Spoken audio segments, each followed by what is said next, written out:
So I just got tested for COVID. That whole process just took a few seconds, but it was pretty painful. I could still feel that cotton swab all the way down in my throat.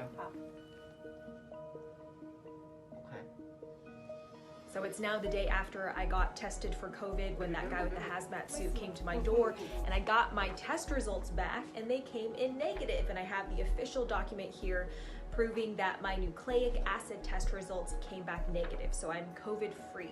Despite that, I still have to quarantine here in my apartment for 14 days. So I cannot step outside. Any food deliveries have to come straight to my door, and I have to send my temperature to my building management twice a day. So this all started when I went to visit the Xinfadi wholesale market on May 30th. It was my first time there. A local friend suggested I check out the massive selection of fruits and vegetables. This place is the size of about 250 football fields. It supplies some 80% of farm products for the capital. And when I went, there were a lot of people there, most wearing masks. They're selling fruits and vegetables in very large quantities for extremely cheap prices. There's also this basement area where they're selling raw seafood, raw meat, as well as other products like tofu and tea. So since that outbreak was announced, I immediately contacted my building management. They then contacted my neighborhood committee, which set up a COVID test for me. At first, I was told I was going to have to wait in a long line outside of a hospital or at one of the many testing booths that have since been set up around Beijing.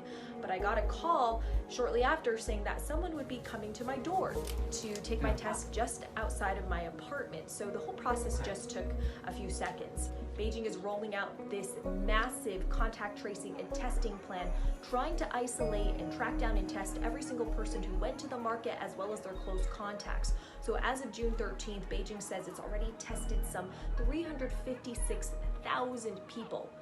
And up until the last few days, life in Beijing was starting to get back to normal. But now the restrictions are coming back in. So all schools have shut down. You can't leave the city without a coronavirus negative test. There are limited flights and trains leaving the city. Some residential compounds have closed down, and temperature checks are back in buildings around the city. Even though the number of total COVID cases in Beijing is relatively low at more than 150 cases, it's already spread to at least 4 provinces, all linked to that wholesale market in Beijing.